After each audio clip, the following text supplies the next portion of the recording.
কারণে কথাটা বলছি।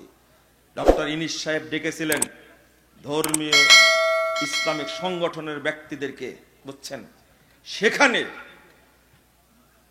যারা আহলে হাদিসদেরকে অপদস্থ অপমান করতে চায় তারা ডক্টর ইউনূস সরকারকে ধোঁকা দিয়েছে, প্রতারণার আশ্রয় নিয়েছে তারা। এমনকি ধর্ম উপদেষ্টা আফামা খালেদ হোসেন সাহেব তিনিও আমাদের সম্পর্কে খুব ভালো জানেন, আহলে হাদিস সম্পর্কে খুব ভালো জানেন, কিন্তু সবাইকে ধোঁকা দেওয়া, সবাই গেছে। আমার মনে হয় যদি মামুনুল হক সাহেবের কাছে তালিকা চাওয়া হতো তাহলে প্রথম নামটা দিতেন ডক্টর আব্দুল্লাহ ফারুক সালাফির, অথবা দিতেন প্রফেসর ডক্টর আসাদুল্লাহ গালেব স্যারের নাম দিতেন, কিন্তু দেয়নি। যদি জামাত ইসলামের আমিরের কাছে তথ্য চাওয়া হতো আহলে হাদিসদের লিডারের সাথে আমরা বসতে চাই, উনিও বোধহয় দুইজন ব্যক্তির নাম দিত, কিন্তু এমন ভাবে ধোঁকা দেওয়া হয়েছে, আহলে হাদিসদেরকে অপমান করা হয়েছে। যদি আজকে ঐক্যবদ্ধ থাকতো তাহলে এই মুখ পোড়া হুজুরগুলো কখনো অপমান করতে পারতো না। মূর্তিগুলোকে মারছেন আর ভাঙছেন, মারছে আর ভাঙছে, ভেঙ্গে চুরমার করে দিলেন। মুখ দিয়ে বের হচ্ছে ওয়াকুল জাল হক ওয়া জাহাকাল বাতিল, হক এসেছে, বাতিল চুরমার হয়েছে, ইন্নাল বাতিলা কানা যাহুকা, বাতিল চুরমার হওয়ারই যোগ্য। এক নিমিষে এক হাতে মুহাম্মদুর রাসূলুল্লাহ সাল্লাল্লাহু আলাইহি সাল্লাম সমস্ত মূর্তি ভেঙ্গে চুরমার করে দিলেন। এই জাহেলিয়াত ছিল। এই মূর্তি পূজার নিয়ম যদি আপনি মুসলিম হিসাবে চালু করেন, আমরা একটা টাইম পার করেছি মূর্তি পূজার সয়লাব বাংলাদেশে।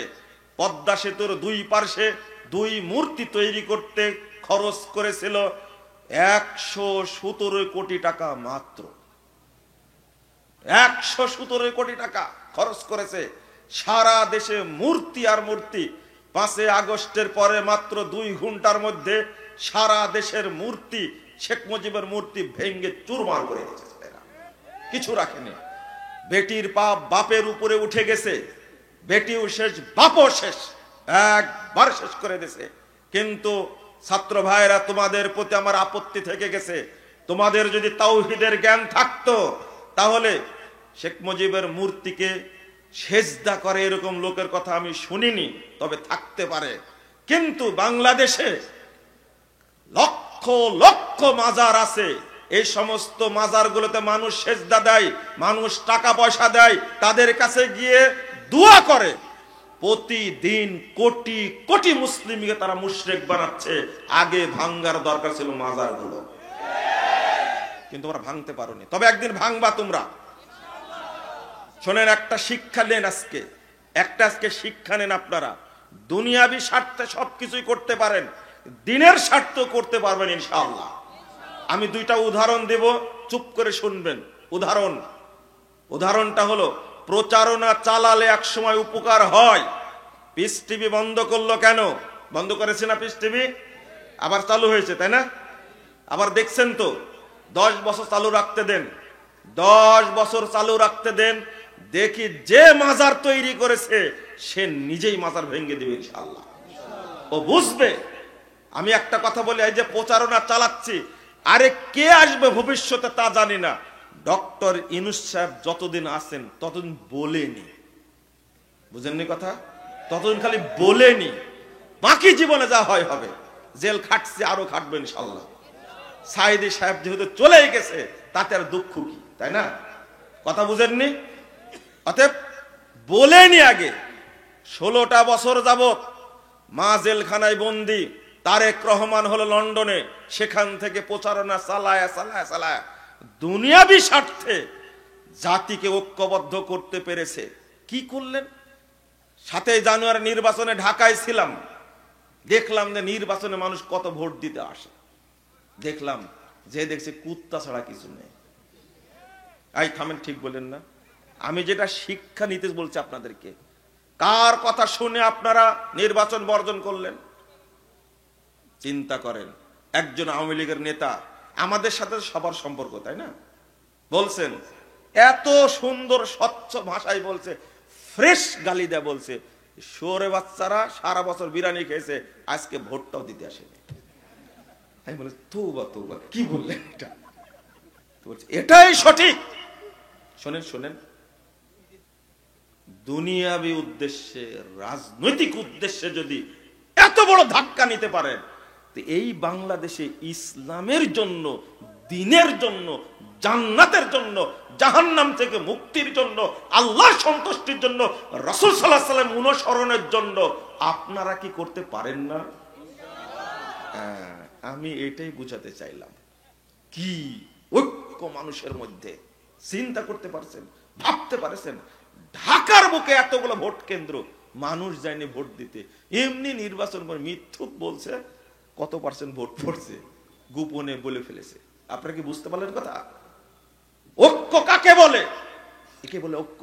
তারপরে দিনের স্বার্থে এগুলো ভাঙতে পারবেন না, একবার চুরমার করে দিতে হবে। স্বাধীনতা 3 বার এসেছে, গোড়া পত্তন হয়েছে 47-এ, 71-এ স্বাধীনতা হয়েছিল, হারিয়ে ফেলেছিলেন, 24-এ হয়েছে। আর একটা স্বাধীনতা আসবে, যে দেশের বাংলাদেশ মানুষের সেদিন স্বাধীনতা অর্জন করবে ইনশাআল্লাহ। আজও স্বাধীন না, আজও স্বাধীন না। স্বাধীন হলে ইন্ডিয়ার প্রধান বিচারপতি বাংলাদেশ সম্পর্কে মন্তব্য করতে পারে। আমরা কি স্বাধীন? যেদিন কেউ ভয় দেখাতে পারবে না সৌদি আরবের মতন, সেই দিন স্বাধীন হবে ইনশাআল্লাহ। কথা কি বুঝতে পারলেন? মোহাম্মদ বিন সালমান বাইডেনের ফোন ধরে না, এটা কি জানেন আপনারা? বাইডেন কে চিনেন? বাইডেন, জো বাইডেনকে চিনেন? কে? সবচেয়ে বড় সন্ত্রাসী পৃথিবীর। এই বাইডেন সারা পৃথিবীকে ভয় দেখায়, কিন্তু মোহাম্মদ বিন সালমান সৌদি আরবের প্রিন্স বলে যে আমার টাইম নাই ফোন ধরায়। সে তেল মারার জন্য 7 সমুদ্র 13 দিন পার হয়ে সৌদি আরবে এসে মোহাম্মদ বিন সালমানকে তেল মেরে দিল। কি বুঝলেন? পুতিন আসে সৌদি আরবে কেন? সারা পৃথিবীতে রাজনীতির মেরুকরণ যেটা হয় সেটা হলো সৌদি আরব। আমরা বাংলাদেশটাকে ওই রকম শক্তিশালী দেখতে চাই। আল্লাহ তুমি কবুল করো, বলেন আমিন। শোনেন, কষ্ট হয়, কষ্টের কারণেই বলছি, আমাদেরই চেতনা যেটা, সেটা হলো মুসলিম চেতনা, তাই না? ইসলামী চেতনা না। আমরা দুর্ভাগ্য, আমি যেটা জাহিলিয়াতের কথা বলতে গেছিলাম, যেটাতে মানুষকে মুশরিক বানায়, কাফের বানায়, আপনি সেই মূর্তি পূজা করবেন কেন? কেন করবেন? একজন মেজর জেনারেল 2-3 বছর আগে আমাকে ফোন দিয়েছেন, ভ্রান্ত আকীদা বরং সঠিক আকীদা, এই বইয়ের লেখক কি আপনি? জি। আপনি লিখেছেন? যে আমি লিখেছি। তখন বলছেন তাহলে আমরা কি মুসলমান না? আমি বললাম যে আপনি কি পড়ে বলছেন? বলছে হ্যাঁ পড়েই বলছি। যদি আপনি মনে করেন তাহলে বুঝেই পড়েছেন আপনি। উনি বলছেন যে আপনি যেটা লেখছেন তাতে তো মনে হচ্ছে আমরা মুসলমানই না। আমি বললাম যে ঠিকই বলেছেন। তাহলে প্রতিনিয়ত শিখা অনির্বাণ, শিখা চিরন্তন, শহীদ বেদিতে, তারপরে স্মৃতিসৌধে, শহীদ মিনার, সব জায়গায় শ্রদ্ধা করার জন্য, সামনে দাঁড়ানোর জন্য যেতে হয়। তাহলে ইমানই যেহেতু থাকে না, তাহলে আপনি যেভাবে লেখছেন, আপনাকে কেউ গ্রেফতার করেনি? আচ্ছা করেছে তো, জেল তো খাটছি। এই জন্যই খাটছেন আপনি। দেখেন উনার মাথায় ঢুকেছে, বলে শীতের মধ্যে আমার শরীর ঘেমে গেছে, তাহলে তার উপরে ইসলামের বিশ্বাস আছে না? তার প্রতি ইসলামের বিশ্বাস আছে না? অবশ্যই আছে ইসলামের বিশ্বাস তার মধ্যে। তার জন্যই তো ফোনটা আমাকে দিয়েছে। তো আজকে যদি এই বিষয়টা সারা দেশের মানুষকে বুঝাতে পারি, তাহলে পজিটিভ হয় না? রাসূল সাল্লাল্লাহু আলাইহি ওয়াসাল্লাম বলেছেন, 1281 নম্বর হাদিস, সহিহ মুসলিম, আলা কুল্লু শাইইন মিন আমরিল জাহিলিয়া তাহতা কদাম মা ইউবাউদু। সাহাবীরা শুনে রাখো, জাহিলি যুগের যত নিয়ম কারণ, কৃষ্টি, কালচার, বিধান যা ছিল, সবগুলোকে আমি 2 পায়ের নিচে কবর দিয়ে গেলাম। এই জাহিলিয়াতকে এখান থেকে বের করো না। রাসূল সাল্লাল্লাহু আলাইহি ওয়াসাল্লাম বলেছেন, আউয়ালু মা আদাউ রিবানা রিবাব আব্বাস ইবনে আব্দুল মুত্তালিব, প্রথম কবর দিলাম আমি আব্দুল মুত্তালিবের সুদকে। এই সুদ তোমরা বের করো না। বাংলাদেশের প্রত্যেকটি মুসলিম এখন সুদ খাচ্ছে, 2-1টা বাকি থাকতে পারে। প্রতিটি মুসলিম সুদ খায়, নাউজুবিল্লাহ, আস্তাগফিরুল্লাহ। অথচ এই সুদকে রাসূল সাল্লাল্লাহু আলাইহি ওয়াসাল্লাম পায়ের নিচে কবর দিয়ে গেছেন। কেন আপনি সুদ বের করলেন? কেন আপনি ঘুষের কথা বলবেন? জাহেলিয়াতের সাথে কে জড়িত না? হারামের সাথে কে জড়িত না। একজন ব্যক্তি আজকে পাসপোর্ট অফিসে চাকরি করছে, যারাই চাকরি করে পাসপোর্ট অফিসে দেখবেন ঘুষ ছাড়া তাদের পেটে কিছুই ঢোকে না। ভূমি অফিসে চাকরি করে যারা, এত ভদ্র, মুখে দাঁড়িয়ে আছে, মাথায় টুপি আছে, গায়ে পাঞ্জাবি আছে, দেখতে চেহারা এত সুন্দর, ও বসে বসে কলমের খোঁচায় ঘুষ খায়। বিদ্যুৎ অফিসে যারা চাকরি করে, কাস্টমসে যারা চাকরি করে, গত 3 দিন আগে রিপোর্ট বের হয়েছে বাংলাদেশে সবচেয়ে দুর্নীতি হয় বিদ্যুৎ সেক্টরে। চাকরি কারা করে?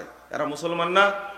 ওরা ভয় করে না কি পরিমাণ হারাম তারা খায়। নাউজুবিল্লাহ, আস্তাগফিরুল্লাহ, আস্তাগফিরুল্লাহ। যারা ডাক্তার আছে তাদেরকে আপনি ডাক্তার বলবেন কি করে? অধিকাংশ ডাক্তার হলো কসাই, অধিকাংশ ডাক্তার হলো ডাকাত।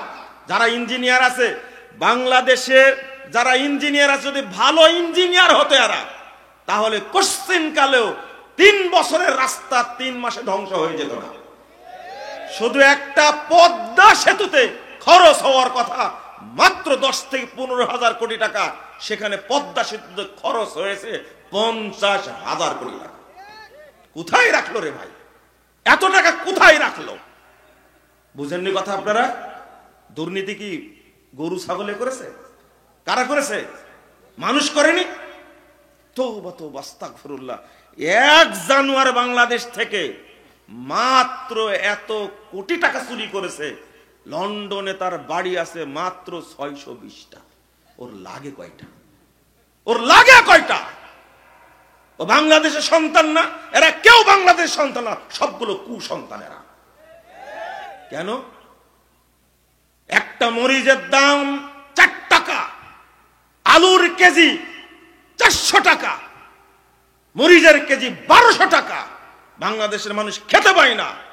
আর এই অমানুষ, এই জানোয়ার বাংলাদেশ থেকে চুরি করে দেশের বাহিরে 620টা বাড়ি করেছে। চিন্তা করতে পারছি? একজন নিয়ে গেছে, একজন। তুমি নিয়ে যাও, কিয়ামতের মাঠে তোমাকে ধরবো। যদি বাংলাদেশ সরকার ধরতে না পারে, আল্লাহর ধরা থেকে তুমি কখনো মুক্তি পাবে না। এদেশে প্রতি মাসে 97,000 কোটি টাকা পাচার হয়েছে। 97,000 কোটি টাকা। এটা কি জাহেলিয়াত না? এদেরকে কে শিক্ষিত বলেছে? যারা এদেরকে শিক্ষিত বলে তারাই হলো মূর্খ। আল্লাহর নবী সাল্লাল্লাহু আলাইহি ওয়াসাল্লাম বলেছেন, শুনে রাখো, ইন্নাল্লাহা ইউবগিজু কুল্লা আলিমিন বিদ-দুনিয়া ওয়া জাহিলিন বিল আখিরাহ। আল জামিউস সগীর 1879 নম্বর হাদিস। রাসূল সাল্লাল্লাহু আলাইহি ওয়াসাল্লাম বলেছেন, যারা দুনিয়াবি জ্ঞান সম্পর্কে প্রাজ্ঞ, অভিজ্ঞ, পণ্ডিত, দিন সম্পর্কে অজ্ঞ, পরকাল সম্পর্কে জাহেল, এরকম প্রত্যেক ব্যক্তির উপরে আল্লাহ গজব নাজিল করেন, আল্লাহ অভিশাপ নাজিল করেন। বলেন নাউজুবিল্লাহ। এই জন্যই তো অভিশপ্ত তারা। না হলে এই দেশের সন্তান হয়ে এই দেশের দরিদ্ররা খেতে পায় না, তারা ভাত খেতে পায় না। কত মানুষ ত্রাহি ত্রাহি অবস্থা, তাদের একটুকু অন্তর কাঁপে না। আমাদের দেশের মানুষ, আমাদেরই পাশের ভাই বোন, আমাদেরই গ্রামের মানুষ, আমাদেরই আত্মীয়স্বজন খেয়ে পারে না, তারা টাকা চুরি করে। এই ঘুষের নিয়ম, এইটা হলো আরবিয়ান জাহেলিয়া, ইসলাম আসার আগের জাহেলিয়া। এটা কি জায়েজ? নাউজুবিল্লাহ, আস্তাগফিরুল্লাহ। কিভাবে বলছেন? শুনে রাখো তুমি, যারা এই দেশ থেকে সম্পদ চুরি করেছে, আল্লাহর নবী সাল্লাল্লাহু আলাইহি ওয়াসাল্লামের হাদিসটা শুনলে আপনি হতবাক হবেন। মুহাম্মদুর রাসূলুল্লাহ সাল্লাল্লাহু আলাইহি ওয়াসাল্লামের হাদিসটা বলার আগে কোরআনের আয়াতটা বলি। 181 নম্বর আয়াত, 161 নম্বর আয়াত সূরা আল ইমরান। আল্লাহ বলছেন, ওমাই ইয়াগলুল, যে যা আত্মসাৎ করবে, ইয়াতি বিমা গাল্লা ইয়াউমাল কিয়ামা, যে যা আত্মসাৎ করবে কিয়ামতের মাঠে সেটা বহন করে হাজির হবে। একটা বিশ্ববিদ্যালয়ের ভিসি, বিশ্ববিদ্যালয়ের ভিসি হওয়ার পরে কত কোটি টাকায় আত্মসাৎ করেছে। একজন মন্ত্রী কত হাজার কোটি টাকা আত্মসাৎ করেছে। শুধু মন্ত্রী না, একজন বক্তা বাংলাদেশের মানুষের কাছ থেকে কত টাকা আত্মসাৎ করেছে, এটার হিসাব হবে। আপনি বললেন যে কি বললেন এটা? জি, শুধু এমপি, মন্ত্রী, মেম্বার দুর্নীতি আপনি করেন না? তোমার কয় টাকা লাগে? 3 লাখ টাকা তোমার ভিজিট কেন? হ্যাঁ, তোমার কয় টাকা লাগে? আর যা বলে সব মিথ্যা কথা বলে। কি বলে? নিয়ে আসেন তাকে, আমি ঘাটে ঘাটে প্রমাণ করে দেবো সব মিথ্যা কথা বলে। একটা হাদিস অনুবাদ করতে পারে না, কোরআনের আয়াত অনুবাদ করতে পারে না, শুধু মিথ্যা ঘটনা বলে মানুষের মুখরোচক কথা বলে মানুষকে পথভ্রষ্ট করে। আর তাকে আপনাদের 3 লাখ টাকা লাগে, কয় লাখ টাকা তার? 3টা প্রোগ্রাম করে, তাহলে কয় লাখ হলো? 9 লাখ। ও দুর্নীতিবাজ না তো এমপি দুর্নীতিবাজ? কোন এমপি একদিনে 3 লাখ টাকা 9 লাখ টাকা ইনকাম করতে পারে না। যান জিজ্ঞেস করেন, ও যদি পারে এমপি 9 লাখ টাকা ইনকাম করতে দিনে যদি পারে, এমপি থাকবে না, ও নিজে প্রধানমন্ত্রী হয়ে যাবে। বলছে না কি বেহায়ার মতো বলছে, আমার অফিসের পিয়ন 400 কোটি টাকা মালিক। বলেনি?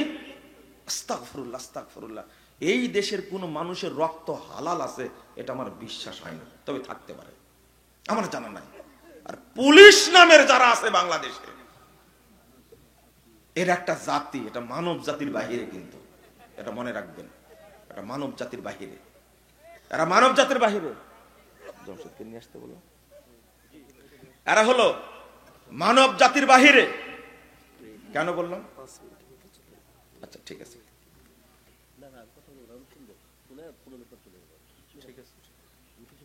আপনি প্রধানমন্ত্রীতে আসতেন, শুনবেন তো? আমি বক্তব্যের গতিতে আছি, ঠিক আছে, বসেন, একটু বসেন। আমাদের বক্তা আরেকজন আছে, শোনেন যেটা বলছিলাম। আমি শেষ, আজকে আমাকে সভাপতি করেছে, আমি বক্তা না কিন্তু, এমনি আসছে, এদের ঘরের লোক আমি। জি জি জি, আসছে, বক্তা আসতেছে। আমি যেটা আপনাদের বল, ছোট্ট একটা কথা বলার জন্য এই কথাগুলো বলে ফেললাম। যে ব্যক্তি জাহেলিয়াতের সাথে জড়িত হবে তার অবস্থা কি বুঝতে পারছেন? হাদিসের শেষটা বলতে পারে ফাত্তাকুন নিসা ওয়াত্তাকুদ দুনিয়া। আল্লাহ রাসূলের পরের বাক্যটা বলছেন, তোমরা তোমরা মহিলাদের থেকে সাবধান থেকো, দুনিয়া থেকে সাবধান থাকো। আজকে সবচেয়ে ফিতনার মধ্যে ফেলেছে আমাদের কারা? মহিলারা, তাই না? কারা ফিতনার মধ্যে ফেলেছে? মহিলারা ফেলেনি? নাউযুবিল্লাহ, আস্তাগফিরুল্লাহ। আমি আপনাকে নিয়ে যাচ্ছি ওই জায়গাতে। এই হাদিসটা অনুবাদ করলে খুব ভালো হতো।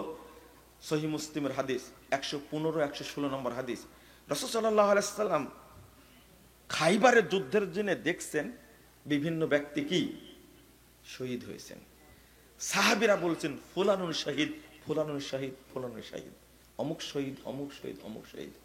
কিন্তু আল্লাহ রাসূল ধমক দিয়ে বলছেন কাল্লা। যখনই এক ব্যক্তি সম্পর্ক করেছে এও শহীদ, আল্লাহ রাসূল বলছেন কাল্লা, অসম্ভব, ইন্নী রাআইতুহু ফিন্নার, আমি তাকে জাহান্নামে পুড়তে দেখছি, জাহান্নামে জ্বলতে দেখছি।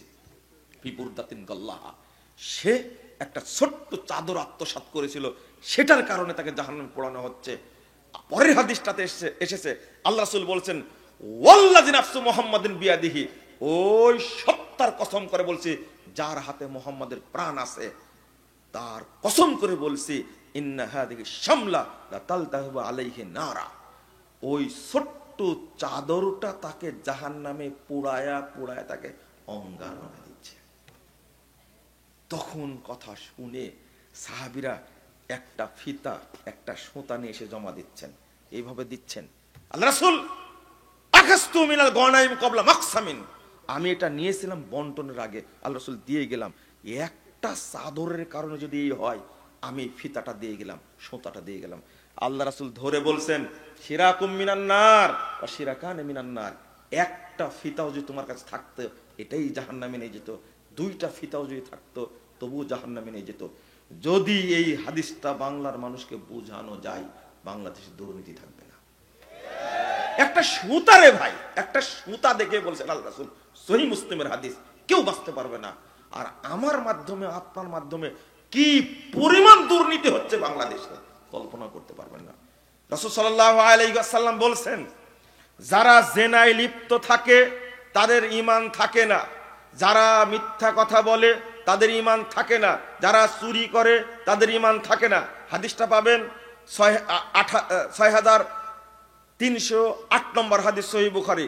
রাসূল সাল্লাল্লাহু আলাইহি ওয়াসাল্লাম জিনার কথা বলতে গিয়ে বলছেন এমন ভাবে লা ইলাহা ইল্লাল্লাহ আস্তাগফিরুল্লাহ, আস্তাগফিরুল্লাহ, আমি কিভাবে বলবো আপনাকে, ইজা জানাল আবদু খারাজা মিনহুল ঈমান ফাকানা ফাওকা যুল্লাহ ফাওকা রাসিকা যুল্লাহ, জিনা লিপ্ত হলে ঈমান চলে যায়, ঈমান সাথে সাথে কি চলে যায়, দৌড় দিয়ে চলে যায়।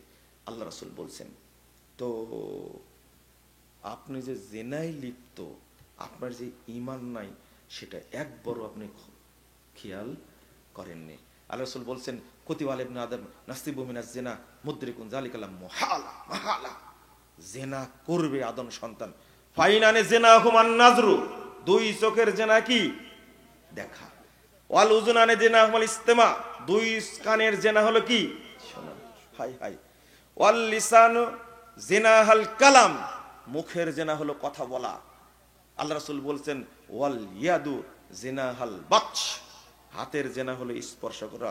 ওয়ার রিজলু জিনাহাল খুতা, আর পায়ের জেনা হলো হেঁটে যাওয়া। আপনি ফোনে কথা বলেন একটা মেয়ের সাথে, কোথায় যাবে? পার্কে যাবে। কথা বলার সাথে সাথে আপনার কানের জেনাও হয়েছে, মুখের জেনাও হয়েছে। বলেন তো ঈমান আছে কিনা? নাই, নাই, আপনার ঈমান নাই, আপনার ঈমান নাই। গেলেন, দেখা হলো মেয়েটার সাথে, আপনিও সেজে গুজে গেছেন, মেয়েটাও সেজে গুজে আসছে। যারা গার্লফ্রেন্ড বয়ফ্রেন্ড লিভ টুগেদার করে, এরা মানুষের কাতারেই পড়ে না। সামনে আসছে 31st নাইট, এখানে যে কত মেয়ে ধর্ষিতা হবে, ধর্ষিতা কি নষ্ট হবে। আস্তাগফিরুল্লাহ, আস্তাগফিরুল্লাহ। আপনি কি মনে করছেন যে ঈমান আছে? একটা মেয়ে এতটাই বেহুদ্দা, এতটাই নির্লজ্জা, মাথা খোলা, তার তো বুরকাও নাই, ওড়নাও নাই, জামাও নাই, কেবল একটা ফতোয়া পরে আছে। বলেন তো এর লজ্জা আছে? কত বড় নির্লজ্জ। রাসূল সাল্লাল্লাহু আলাইহি ওয়াসাল্লাম বলছেন আল হায়া ওয়াল ঈমানু কুরিনা জামিয়া, লজ্জা এবং ঈমান দুইটা পাশাপাশি থাকে। এদা রুফিয়া আহাদুহুমা রুফিয়াল আখার, একটা উঠে গেলে আরেকটা উঠে যায়। যার লজ্জা নাই তার মধ্যে কি নাই? ঈমান নাই। যার লজ্জা নাই তার মধ্যে কি নাই? ঈমান নাই। নাউযুবিল্লাহ, আস্তাগফিরুল্লাহ। আপনাকে যেটা বোঝাতে চাচ্ছি আরেকটা শুনে রাখেন। আল্লাহ রাসূল সাল্লাল্লাহু আলাইহি ওয়াসাল্লাম বলেছেন আল হায়া ওয়াল ইউ শুবাতুম মিনাল ঈমান, যে ব্যক্তির মধ্যে লজ্জা আছে তার মধ্যে ঈমান আছে। যে ব্যক্তি অল্প কথা বলে, মুখ চুপ রাখে, এই ব্যক্তির মধ্যে ঈমান আছে। ওয়াল বাযাগু ওয়াল বায়াউন শুবাতুম মিনান নিফাক, রাসূল সাল্লাল্লাহু আলাইহি ওয়াসাল্লাম বলেন যে ব্যক্তি অশ্রাব্য ভাষা ব্যবহার করে, আমি কিছুক্ষণ আগে একটা ভাষা ব্যবহার করেছি, করিনি? আস্তাগফিরুল্লাহ। এই কথা আমার মুখ দিয়ে বের হতে আমি ভয় পাই যে হয়তো আমার ঈমান চলে গেল। আপনি কত ভালো মানুষ, আপনার ওয়াইফের কাছে শুনলে বোঝা যাবে।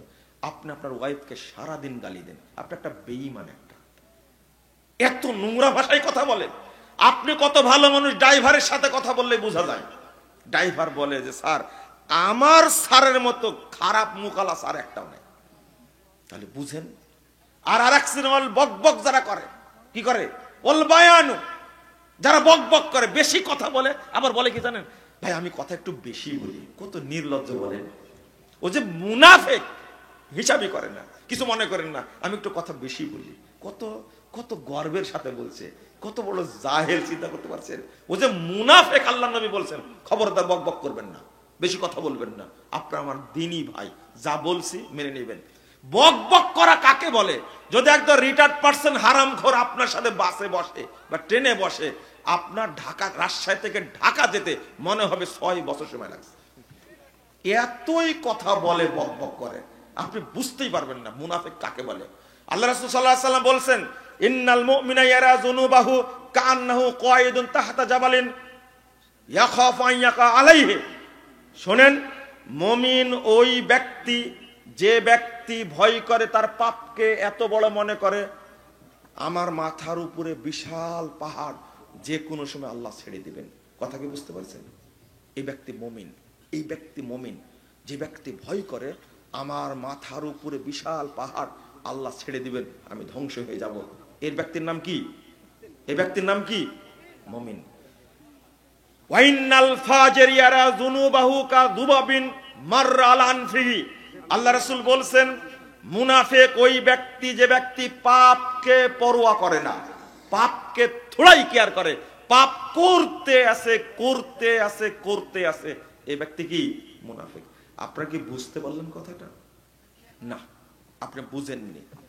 তাহলে যে ব্যক্তি মদ খায়, গাঁজা খায়, চুয়ানি খায়, ফেন্সিডিল খায়, বেড়ি, তামাক, জর্দা, গুল, আলাপাতা, খাচ্ছে শুরু করেছে বয়স যখন 10-11 তখন থেকে এখন বয়স 70 বছর এখনো খাই। বলেন তো এই লোকটা মুমিন না মুনাফিক? আরে আব্দুল্লাহ বিন উবাইর সে বাক্কা মুনাফিক, একটা অরিজিনাল কাঁচা টাটকা মুনাফিক। কারণ আব্দুল্লাহ বিন উবাই ছিল কয়েকদিনের মুনাফিক, আর এ হলো 70 বছরের মুনাফিক। বুঝেন না মনে আমার কথা? হজ করে আসার পরেও সুদ খাচ্ছে, খায় না? হজ করে আসার পরেও প্রতি বছর বাংলাদেশ থেকে প্রায় 1,27,000 30,000 1 লাখ লোক হজে যায়। যারা অর্থশালী তারাই তো যায়, তাই না? ওরা যদি ভালো হতো তাহলে বাংলাদেশে তো দুর্নীতি হতো না, হতো না। বন্ধুরা আমার, এই যে আমাদের জমশেদ ভাই চলে এসেছেন, আপনারা মূলত তার বক্তব্য শোনার জন্য এসেছেন। আজকে আমি এখন ছেড়ে দিচ্ছি আমাদের সম্মানিত প্রধান অতিথি অ্যাডভোকেট শফিকুল ইসলাম মিলন সাহেব আসছেন, তিনিও সংক্ষেপে দুটা কথা বলবেন। আর আমি আপনাদের কাছে একটা আবেদন করে শেষ করে দেব, বুঝতে পারছেন মনে হয়, তাই না? পকেটে হাত দেওয়া লাগবে, তাই না? কেউ চাইবে না, আমি চাইতে পারি। 98 সাল থেকে 80 কোনো বছর মার যায়নি, তাই না? গেছে, তখন ছাত্র ছিলাম, এই রাজশাহীতে তখন ছাত্র ছিলাম আমি। তো আমি আর বলতে সমস্যা নাই, কেউ না বললেও আমি কিন্তু বলবো, এই বিশাল প্রোগ্রাম করেছে তারা, তাদেরকে ধন্যবাদ দেওয়া দরকার। বলেন আল্লাহ যেন তাদেরকে কবুল করেন, আমিন। আমি আপনাদের অনুরোধ করব যে এই মহব্বতপুরের মাঠটা যেন, এই ঐতিহ্য যেন ঠিক থাকে, তারা যেন সাহস পায়। সব যুবক ছেলে করে, কারা করে? সব যুবক ছেলে। আর আমি আরেকটা আলোচনা করতে চেয়েছিলাম, কিন্তু আপনাদের একটা বিষয় বুঝাতে গিয়ে সময় লেগে গেছে। আমি শেষে আবেদন করে আপনাদেরকে, সবাই ঐক্যবদ্ধ থাকবেন ইনশাআল্লাহ। থাকবেন তো ইনশাআল্লাহ? শোনেন, আমরা খুব লজ্জিত, অপমান বোধ করেছি, কষ্টের কারণে কথাটা বলছি। ডক্টর ইনিস সাহেব ডেকেছিলেন ধর্মীয় ইসলামিক সংগঠনের ব্যক্তিদেরকে, বুঝছেন? সেখানে যারা আহলে হাদিসদেরকে অপদস্থ অপমান করতে চায়, তারা ডক্টর ইউনূস সরকারকে ধোঁকা দিয়েছে, প্রতারণার আশ্রয় নিয়েছে তারা। এমনকি ধর্ম উপদেষ্টা আফমা খালেদ হোসেন সাহেব, তিনিও আমাদের সম্পর্কে খুব ভালো জানেন, আহলে হাদিস সম্পর্কে খুব ভালো জানেন। কিন্তু সবাইকে ধোঁকা দেওয়া, সবাই গেছে। আমার মনে হয় যদি মামুনুল হক সাহেবের কাছে তালিকা চাওয়া হতো, তাহলে প্রথম নামটা দিতেন ডক্টর আব্দুল্লাহ ফারুক সালাফির, অথবা দিতেন প্রফেসর ডক্টর আসাদুল্লাহ গালেব স্যারের নাম দিতেন, কিন্তু দেয়নি। যদি জামাত ইসলামের আমিরের কাছে তথ্য চাওয়া হতো, আহলে হাদিসদের লিডারের সাথে আমরা বসতে চাই, উনিও মতো 2জন ব্যক্তির নাম দিত। কিন্তু এমন ভাবে ধোঁকা দেওয়া হয়েছে, আহলে হাদিসদেরকে অপমান করা হয়েছে। যদি আজকে ঐক্যবদ্ধ থাকতো, তাহলে এই মুখ পোড়া হুজুরগুলো কখনো অপমান করতে পারতো না। কথা কি বুঝতে পারছেন? কিভাবে অপদস্থ করেছে। এই জন্য আপনারা ঐক্যবদ্ধ থাকুন, বলেন ইনশাআল্লাহ। আল্লাহ যেন কবুল করেন, আমিন। এখন পকেটে হাত দেন, দিছেন? কই তোমরা, কই বের হও, লোকফর কই? একজনও নাই, একজন। আমি 1 মিনিটে এটা কাজ করি, 1 মিনিটে। দয়া করে আপনাদেরকে বলবো, শুনেন, যারা এসেছেন, আমি কখনো সংখ্যা বলি না, আপনার পকেটে যা যতটুকু দেওয়ার সাধ্য দিবেন আপনি, তবে একজন মুক্ত থাকবে না ইনশাআল্লাহ। সবাই দিবেন তো? বলেন যে দিব ইনশাআল্লাহ। দেন, পকেটে হাত দেন, উঠেন, আপনারা নিজেরাই উঠেন, এটা আপনাদের প্রোগ্রাম। কই কই তোমরা খুব অলস, তোমাদের শাস্তি হবে এই প্রোগ্রামের পরে ইনশাআল্লাহ। আমি আবার আসতেছি। এরা এতই ফ্রি আমার কাছে, এরা আমাকে ভয়ই করে না, এরা ভয় করে না আমাকে। না না, ওনারা এসেছেন, আপনাদের আমন্ত্রণে তো অন্য সময় আসতোই না, তারাও আসছে আলহামদুলিল্লাহ। আমাদের ইলিয়াস ভাই কিন্তু আমাদের খুব নিকটের মানুষ, খুব, এই পুরো খালি এটা নিকটের, বিএনপির নিকটে না। আজকে কাজিম ভাই আসেনি, কই? সুদিন দুর্দিনে সবসময় পাওয়া যায়, জিজ্ঞেস করেন, এই প্রোগ্রামে থাকে আলহামদুলিল্লাহ। আমি সবার জন্য দোয়া করি, আল্লাহ যেন আমাদের সবাইকে কবুল করে নেন, বলেন আমিন। আপনারা টাকা দিচ্ছেন না মনে হয়। কে কয় টাকা দিচ্ছেন? আমার দোয়া জানেন আপনারা? শোনেন, আস্তে আস্তে বললাম জমশেদ ভাইকে, দাওয়াতের জন্য দান করা সবচেয়ে নেকিপূর্ণ দান এটা। এই জন্য সাহাবীরা মসজিদ তৈরি করেছেন, এর মধ্যে দলিল পাওয়া যায় না। আবু বকর রাদিয়াল্লাহু আনহু সব টাকা ব্যয় করেছেন কোন পথে? দাওয়াতের পথে। উমর রাদিয়াল্লাহু আনহু সব টাকা ব্যয় করেছেন কোন পথে? দাওয়াতের পথে। আমি আপনাদেরকে বলছি যে আপনারা অবশ্যই অবশ্যই দাওয়াতি কাজের ক্ষেত্রে বেশি দান করবেন। আর আমি দোয়া করি, আল্লাহ কেউ যদি 1 টাকা দিনের পথে দেয়, তুমি তাকে 1 কোটি টাকা বরকত দান করো। তাহলে ভুল করেছেন যারা কম দিয়েছেন, তারা কি অবস্থা? কেউ যদি 10 টাকা দেয়, আমি তার জন্য দোয়া করি, আল্লাহ দাওয়াতি কাজে কেউ দেয় না, 10 টাকায় আমার অনেক, তুমি তাকে 10 কোটি টাকা বরকত দান করো। কেউ যদি 100 টাকা দেয়, আমি তার জন্য দোয়া করি। সবাই দান করো বিভিন্ন ক্ষেত্রে, দাওয়াতি কাজে দেয় না, আল্লাহ তারা যারা দাওয়াতি কাজে দেয় 100 টাকা, তাকে তুমি 100 কোটি টাকা বরকত দান করো। আল্লাহর ভান্ডারে অভাব নাই, আল্লাহ দিবেন ইনশাআল্লাহ, ইনশাআল্লাহ। সবাই দিয়েছেন কিনা বলেন তো? কে দেননি? আমি দিব তার পক্ষ থেকে, হাত তুলেন। লজ্জা করে লাভ নাই, হাত তুলেন। আপনি হাত তুলেই ছাড়বো আপনাকে। দেননি কেউ 1 টাকা? 1 টাকাও দেননি? কি আছেন এরকম? টাকা আছে আমার কাছে, টাকা আছে, কি মনে করছেন? বলেন কে কে দেননি? আজকে যেন কবুল হয় এই জন্য বলছি, হাত তুলেন কে কে দেননি। লজ্জা করবেন না, আমি বুঝবো যে যারা টাকা দেয়নি হাত না তুললে বুঝবো আপনার রাগ আছে এই প্রোগ্রামের উপরে। দিয়েছে সবাই? না না না, সবার পকেটে টাকা নাই, সত্য না? একজন হাত তুলেন অন্তত, তাহলে আমি টাকাটা দিতে পারি। এবার কি বুঝেছেন? একজন হলো হাত তুলেন যে আমি টাকা দেইনি। কই দেখে? 1 2 3, কই? 3 জন তুলছে। কই? না না, 300 টাকা না। বলেন 3 জন মাত্র। এবার আমার প্রশ্ন হলো, আপনি আগে বললেন না কেন? ও ভয় পেয়েছেন? যখন বলেছে আপনার পক্ষ থেকে আমি দিব, হ্যাঁ এটা তো আমি করি, আপনার সালে সবাই দিয়েছেন তো। শোনেন, যদি আওতায় না পড়েন, আমি দোয়া করেছি আল্লাহ সবাই একসঙ্গে জান্নাতুল ফেরদাউসে থাকতে চায়, দোয়া করিনি? আপনার কাছে আমি 50,000 টাকা চেয়েছি, 50 টাকা চেয়েছি, 10 টাকা চেয়েছি, আপনার যা সাধ্য তাই দিবেন। দেননি কেন সেটা বলেন। আর বলেছি যদি না দিতে পারেন আমি দিব, তা হাত তুলেন না কেন সেটা বলেন। বলেন বলেন।